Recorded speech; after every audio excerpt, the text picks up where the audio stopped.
everybody, and welcome to the Active Love podcast. I am Alyssa, joined with my mom, Heidi. And today we have Dorothy, who is an adoptive mom who adopted through foster care, who has been kind enough to share her adoption story with us today. Welcome, Dorothy. Thanks so much for having me. Yeah, you're welcome. So, you've adopted through foster care, and we mostly have had people on that have just done infant adoptions. So, Okay. this is going to be good because you can kind of tell the process and what led you to do foster care adoption, and then the process, what that process looks like, because it is different than the process of doing it just a regular domestic adoption. Yeah, very. Yeah, so if you want to go ahead and tell us what that's like, and then sometimes I'll interrupt. Yeah, sounds good. Yeah, so my husband and I never had the intention to adopt per se. We got involved in foster care about 6 years ago. We got licensed to do that and just had a heart for family preservation, really was looking to work with families, be there as a support so that they could stay together. And really, our expectations shifted quite a bit to learn that that's actually pretty rare in foster care, or at least where we live. We loved working with the families that we did. And I would say what shifted for us was pretty early on in our journey, we had what I would call a failed adoption, where it wasn't originally our intention, but after having a child for a long time, we had been asked to adopt her. And then later on, a distant family member came forward to adopt instead. And we really, it was challenging. And we really found ourselves just wrestling with like where our heart was at that point. We didn't really want to continue doing foster care with this like deep desire to adopt and keep children because that's not the goal. The goal is reunification and to keep families together. So we really had this moment. We were like, what do we do next? Do we keep doing this? Do we pursue private adoption? If we're looking to add to our forever family, how do we want to move forward? And we looked a little bit into private adoption, but realized quickly that that probably wouldn't be a good fit for us because we had kids in our home through foster care. And typically through private adoption, you can't be doing that at the same time. You can do it later on once your adoption is finalized, but we were like, we're not going to kick these kids out. we did not want to take a break from that. And so we just decided to move forward and try to keep our hearts in the right place. And then surprisingly, we got a call that was very different than what we were used to in foster care, where they called us about a little girl who was in need of adoption through foster care because her goal in her case had changed. She had been in foster care for over a year from birth, and she was a little bit over 1, and her current placement was unwilling to adopt. So they asked if we would consider adoption, which really shocked us. And yeah, we were like, okay, we'll just kind of take it as it comes. We went to meet her, and I was certain my husband was going to say no. I just thought it was kind of too soon since our last experience, but we met her, we played with her for a couple of hours, and I remember we got back in our truck, and I for sure thought he was going to be like, I don't know. And the first thing he said was, she's so cute. And I just thought, what? I can't believe it. And so, yeah, he was all for it. I was all for it. And we did like a slow transition so she could acclimate. And we ended up adopting her right before she turned 2. She's four now. And yeah, she's the best. And then in the process of that, we also had a little boy in our home from birth that we were planning on working reunification with, and then he ended up needing an adoption, and within the same year we also adopted him. So we kind of had these 2 surprises. We have 2 forever kids. We still do foster care, and yeah, we kind of get the best of both worlds. It sort of fell in our lap in the end and all kind of worked out for the best. So did you have any biological children?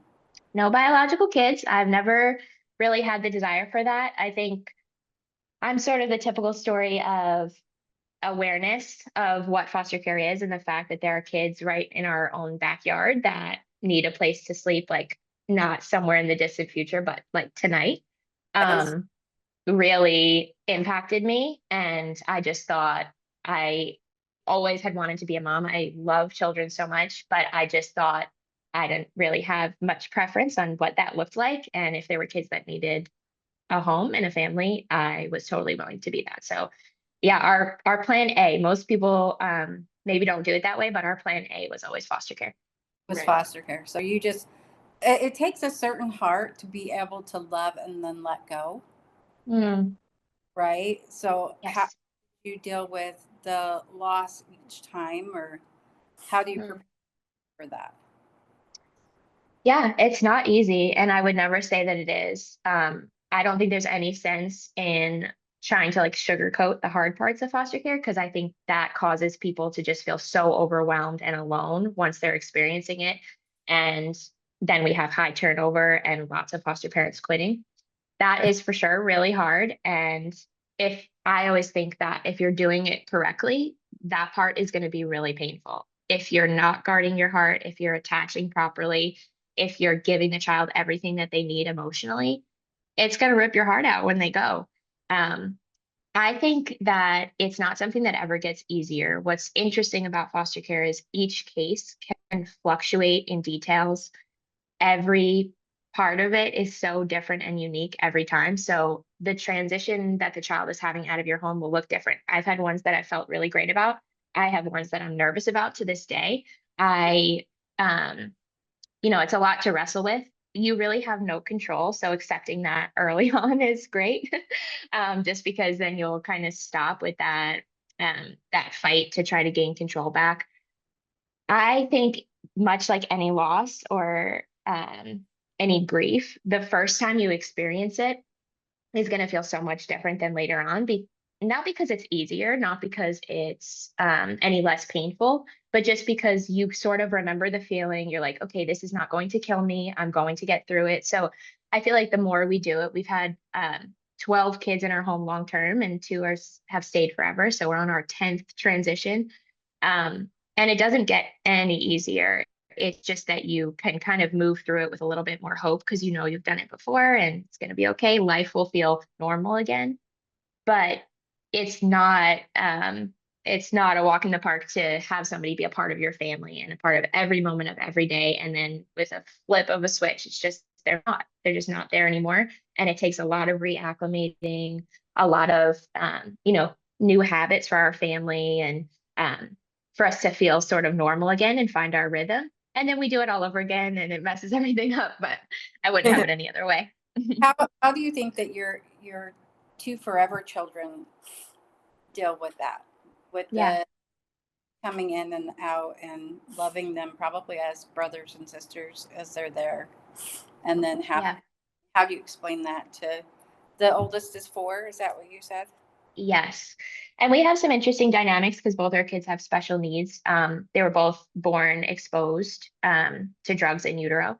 And so that has lots of long-term effects. But I have found both are really good communicators. And I have found that the honesty and the transparency at their level has been really beneficial. And one of the things that I love is that because they come from a similar background of the kids that we are welcoming into our home, it ends up being this really great opportunity to work their own narrative in.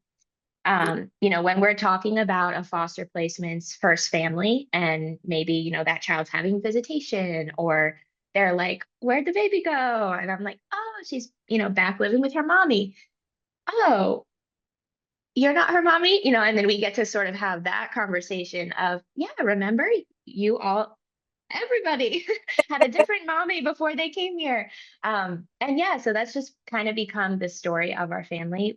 When we talk about foster care to our kids, we try to really make sure it's important to us to differentiate that the kids that are coming into our home now are still in foster care, but they're forever. I never want them to feel that insecurity of I could leave.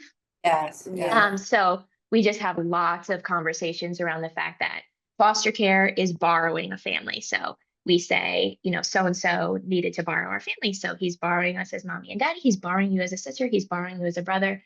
And um, he might get to go back, but right now he's just borrowing us. And then we talk a lot about how adoption means that we're going to be a family forever. And we get to use our last name with that too. That's a very concrete thing for kids that, your last name is this, so you're staying forever. um, yeah. Yeah. So we get to have lots of good conversations about it. And I sort of love that they get to love and serve kids who have come from a similar background. And nobody in our home is like the only one who has that kind of story. They all have each other. Yeah, that is helpful. And so do you mostly bring in, do you have older ones or you mostly do newborns? No, we have done lots of ages. We've done preteen down to like just born, right from the NICU. Yeah, and everything sort of in between. We had thought in the beginning when we got involved that the need was for older kids, and we were like young and had no other kids. We were like, let's do it. I'll take teens. Let's go. And we just got so many calls for babies. It's just a high need in our area. Um, there's a lot of like density in the substance issue here. And Okay. so we just get a lot of calls for babies. And then once that sort of happens, you're like, okay, I've got an infant. It kind of makes sense to say yes to a 2-year-old and kind of keep everybody within the same age range so that you can meet all the needs and you're not like having to pick up from the movies at 11 o'clock at night while also like wake up all night long with diapers. So Yeah, that would be difficult. Can yeah. you discuss the process you went through just to become ready to be a foster parent and what Yeah. that, okay. Yeah, so the foster care licensing process looks different in every state, but it's very extensive. For us, it took about 9 months start to finish. There's lots of training involved, lots of hours of like sitting in classes and learning about what the system is in your state. I would say it's does a not so great job. It's very it does not prepare you accurately for what you're actually going to experience. I have learned so much from just doing it. But the process is lots of paperwork, tons of paperwork. You need a lot of approval from, everything from your doctor to your home study, just like any regular adoption. Um, Lots of in-depth personal questions about how you plan to parent and what your background is. And then we like have to test all the water in our home. We have to, have proof of license and everything like that. And that happens every 2 years. So once you become a foster parent, your license is only valid for 2 years in our state, and you have to do it literally all over again, no matter who's in your home. We changed homes at one point, and then you have to relicense again because your home is considered licensed. Yeah, so it's quite a process. I'd say the best thing I did to prepare is make sure that we were becoming trauma informed. And I really did that on our own, just because there's just such a plethora of what you're going to get with foster care, and every case brings something so different that I wanted to make sure that I had some sort of foundation on how to respond and meet their needs appropriately.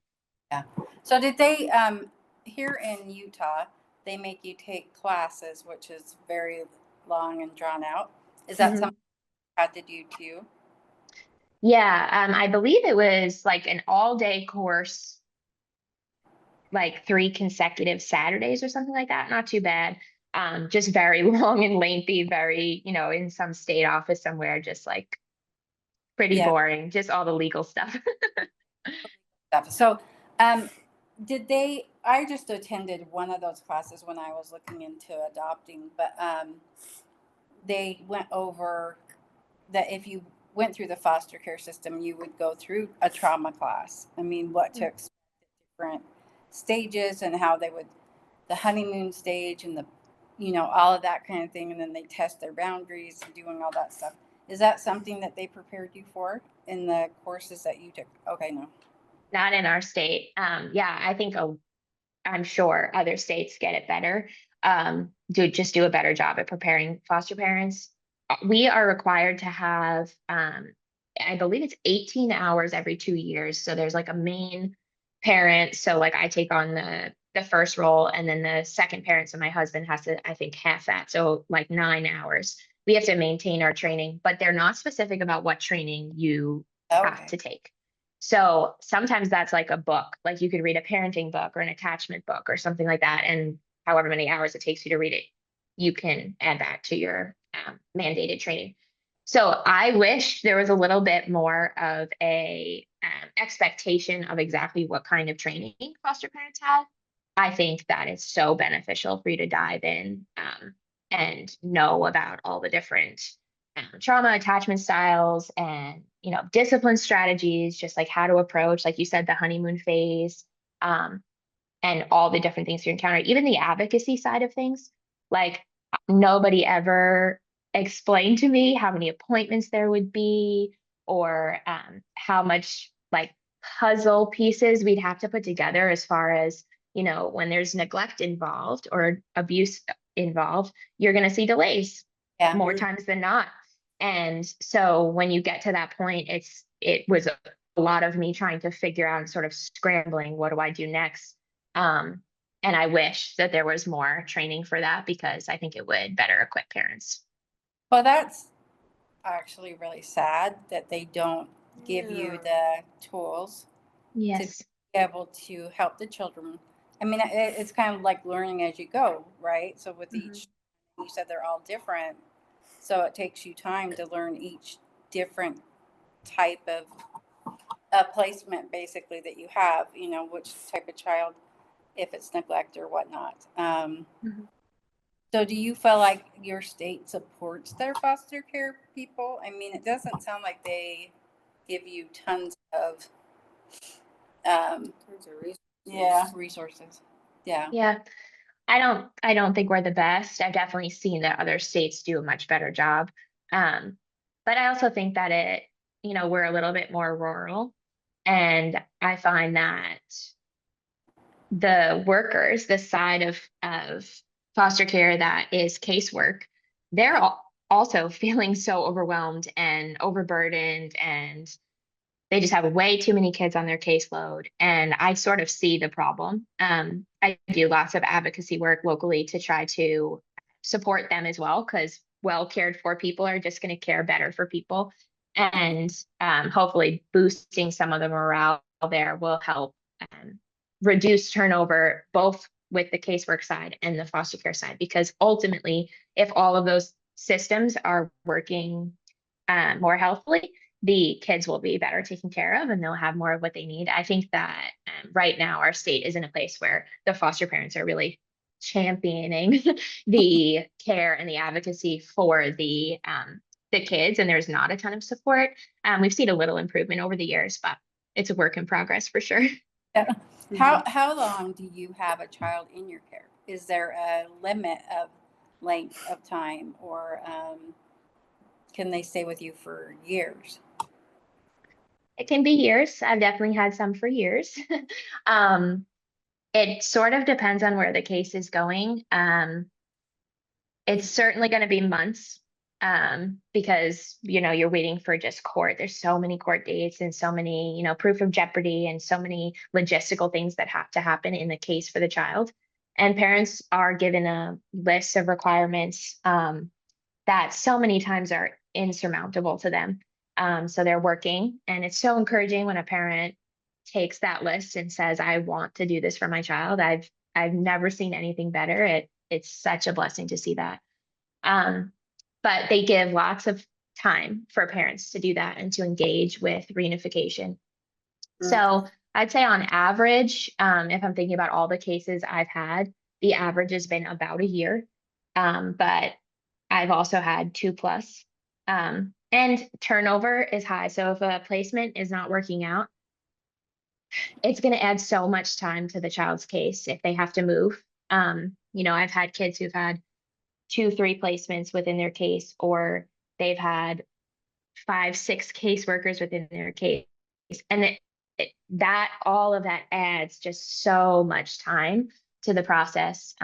It's hard to have this child's life, and that's moving at such a fast speed. They're developing and they're growing. And all the while there's like this turtle paced case, law case going on, where lawyers are pushing things off and, everything's taking forever. It's so sad to see, because I fully believe that if the child can be where they're going to be permanently at the earliest possible time, that is obviously what's best for them. Yeah. I just can't imagine it. I mean, because you hear all the stories where children get moved from place to place, and that's where you have a lot of the attachment issues go on as they get older, because of the move. So, but you say, what would cause a child to have to move in the process?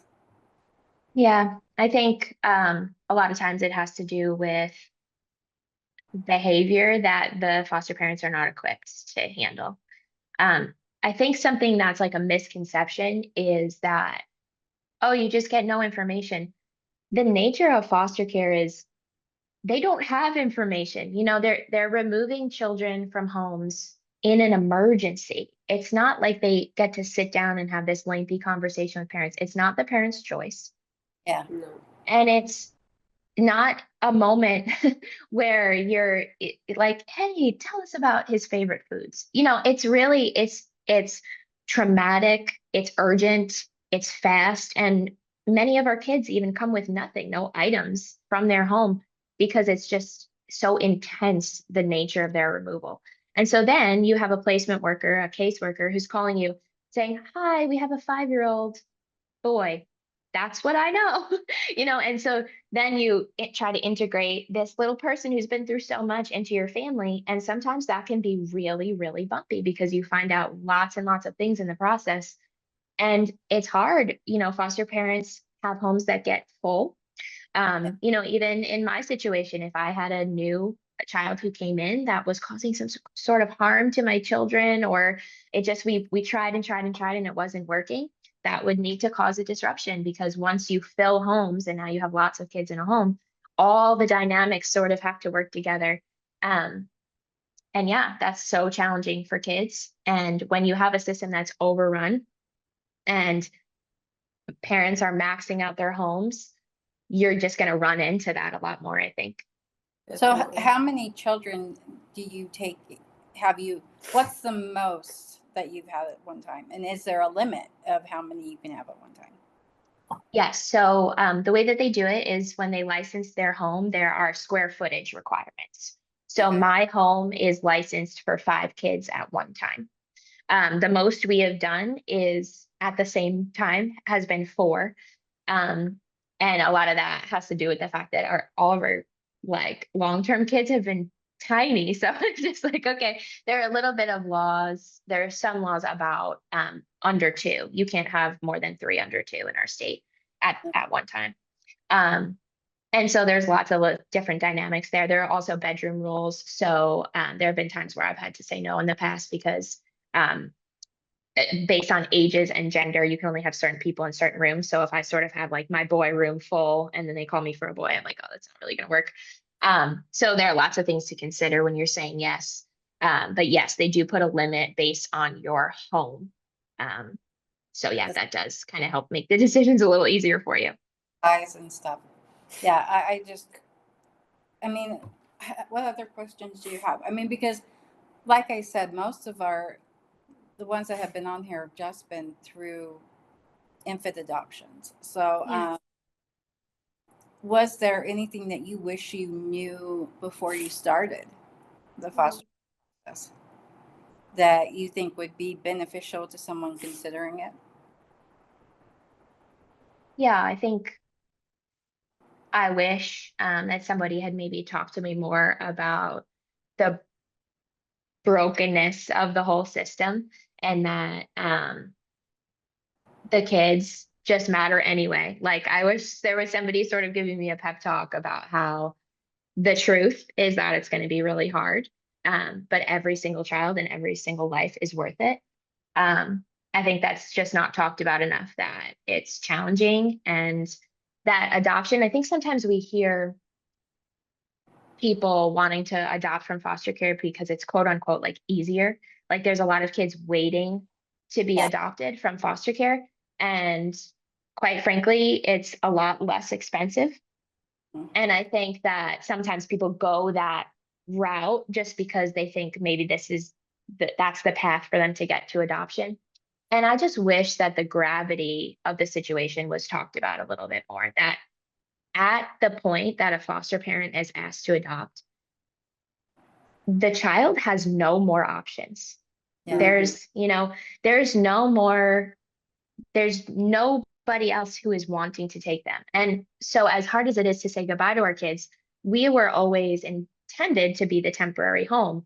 And so, when somebody gets to go to Aunt so and so, or mom turns her life around and gets to get her better, that is fantastic.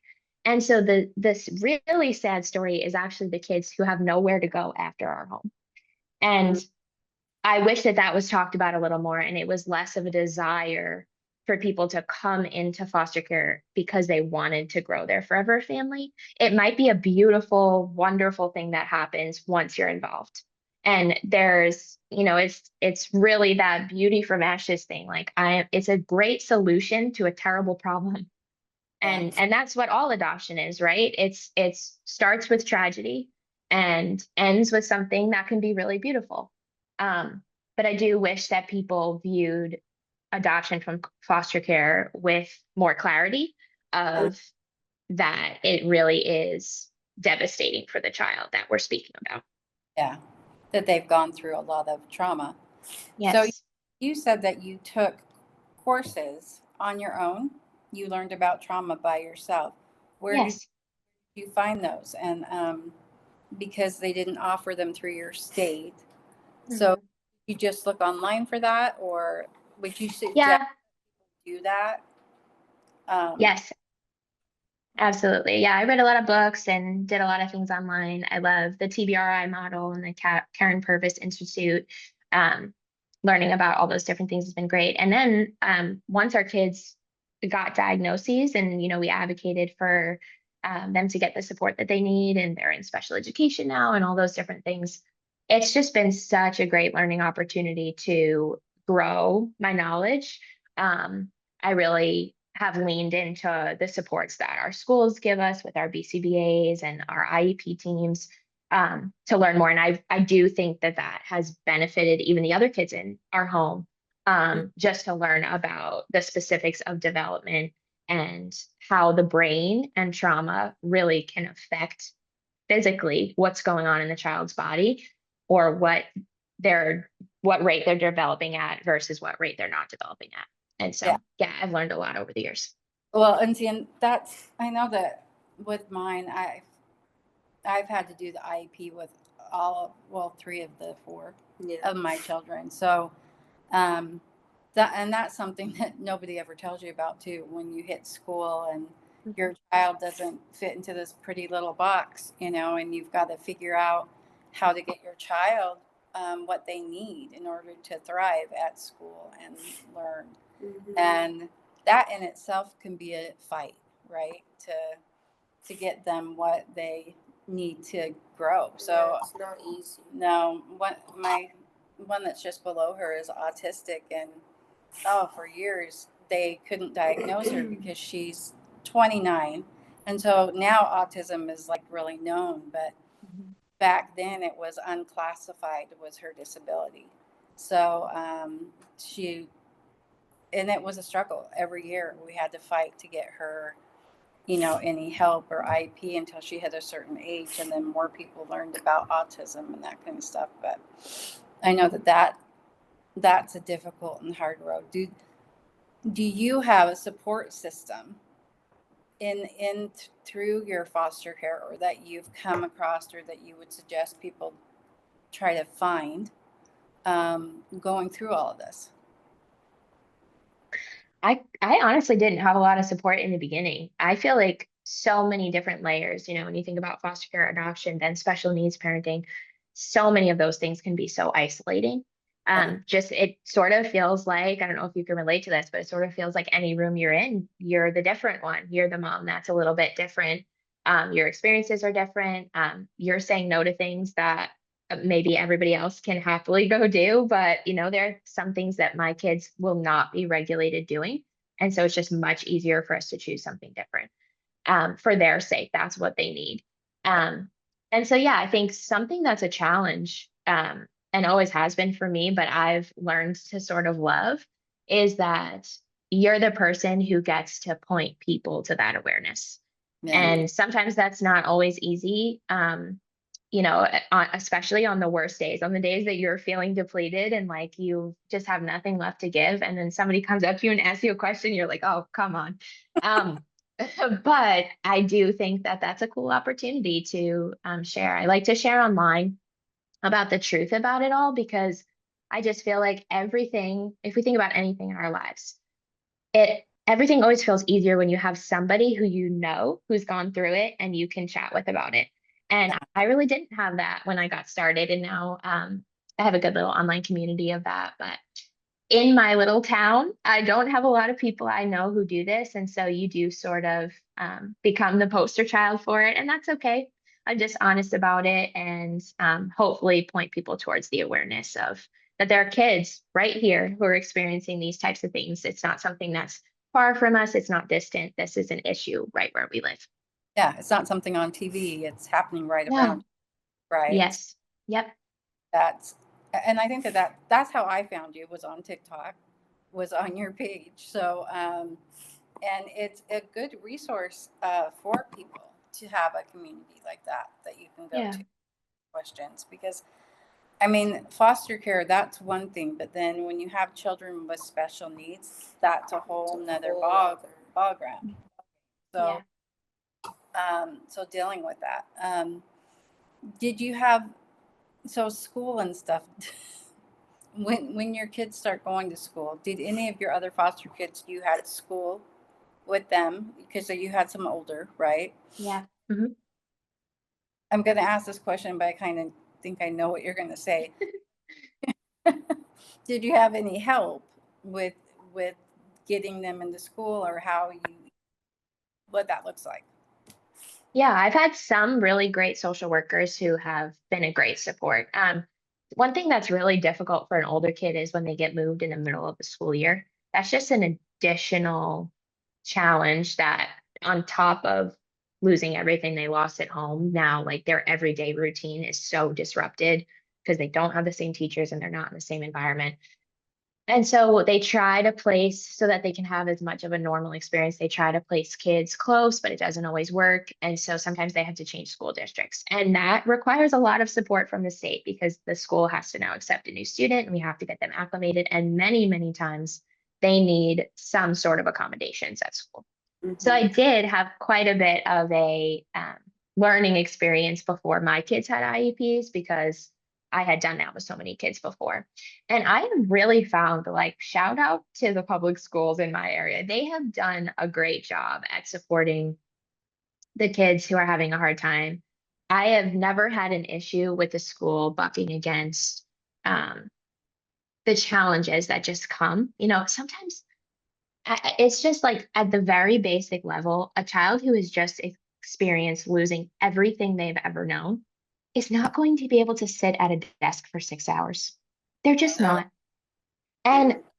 And that it's so invaluable to have a team of people at the school who understand that and don't shame the child for that. And I had a child a couple of years ago that he just had such a hard time focusing on anything at school. And it was so understandable. And the guidance counselor would take him out when he was having a hard time, take him out, take him on walks, and none of that was like specifically written in his IEP. It took months to get that stuff, but she just saw him and she loved him and she wanted to support him. And I can't even tell you how much as a foster parent that support meant to me, that knowing that when he was at school he had somebody looking out for him in that way.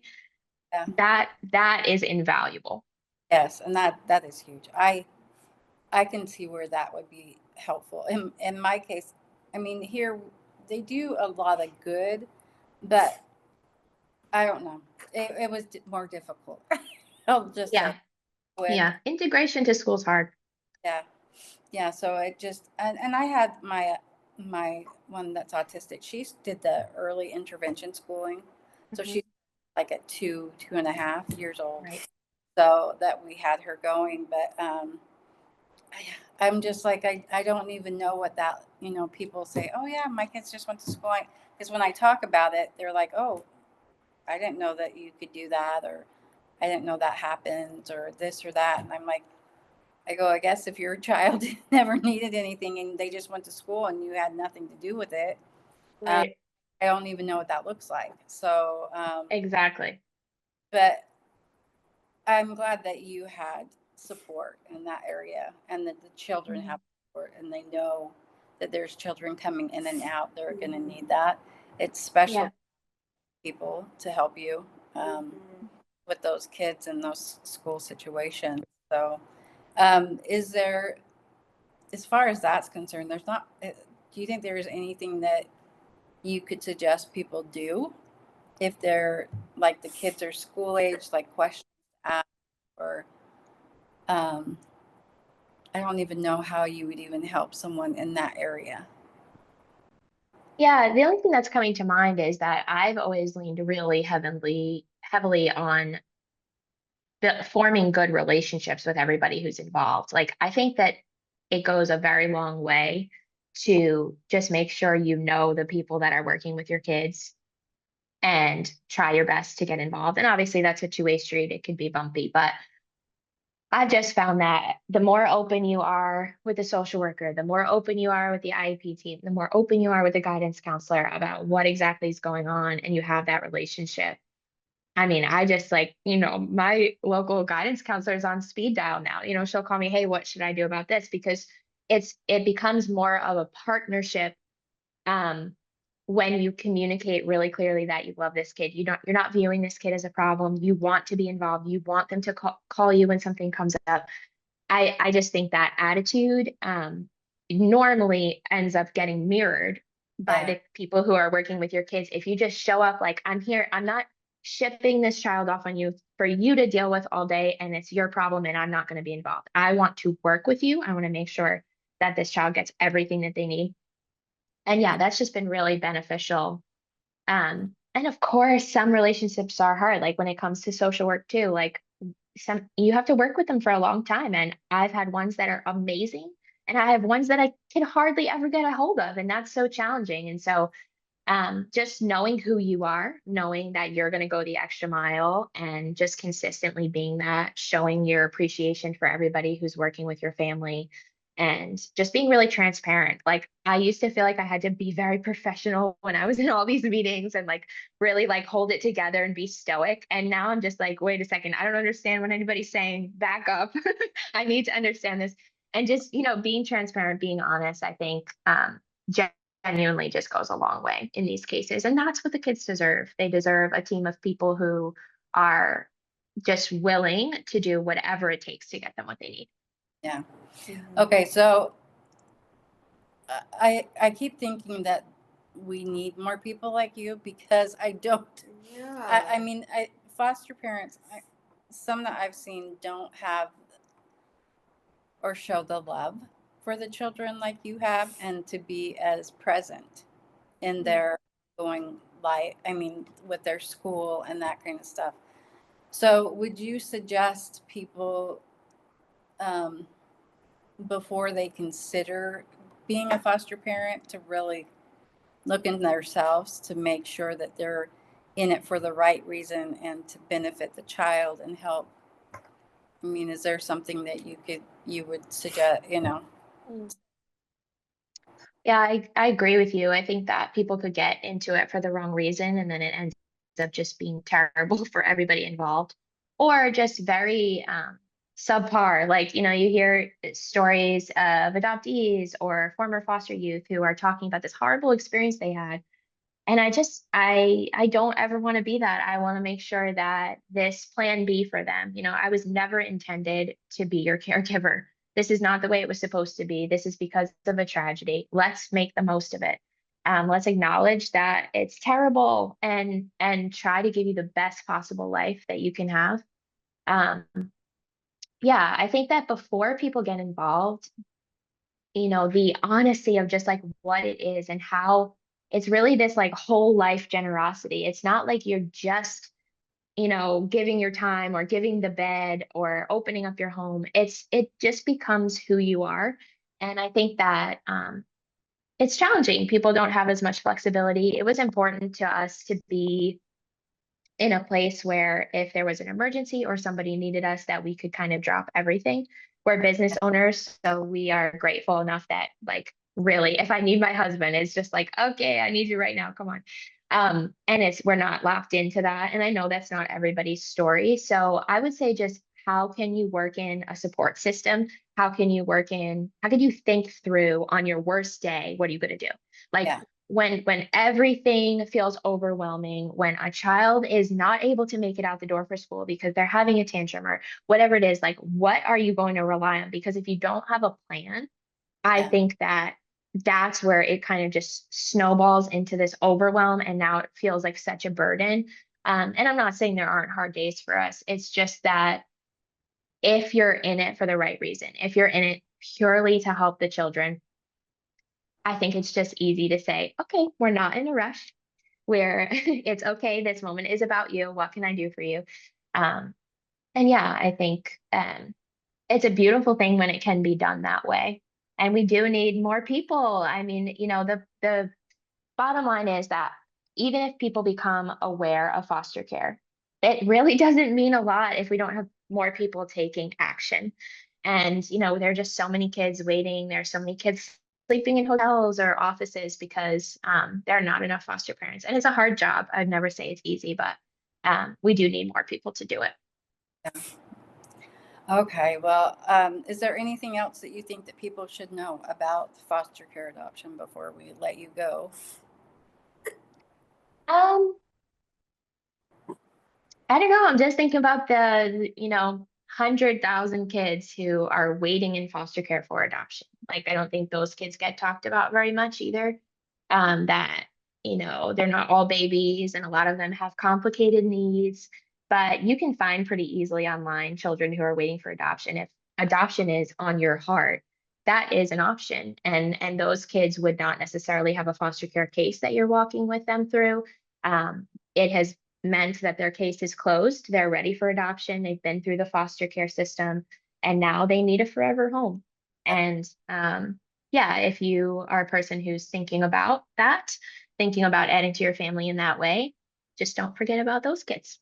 Yeah, well, we seeing that, and we appreciate you for coming on and making time for us today. Yeah. Sorry we were Yeah. that late. That's okay. It was so nice to meet you guys. Thanks for having me. Yeah, thank you. Yeah. I'm just going to have Alyssa close us out, and then we will let you go. Sounds good. Yeah, thank you so much, Dorothy, for sharing, kind of shedding like a light on foster care for us. That's not something that's really talked about and advocated for. So we appreciate everything you're doing and Yes. all Thank you that. so much. And if you or anybody you know has any questions about adoption, you can visit our website at www.activeadoptions.com.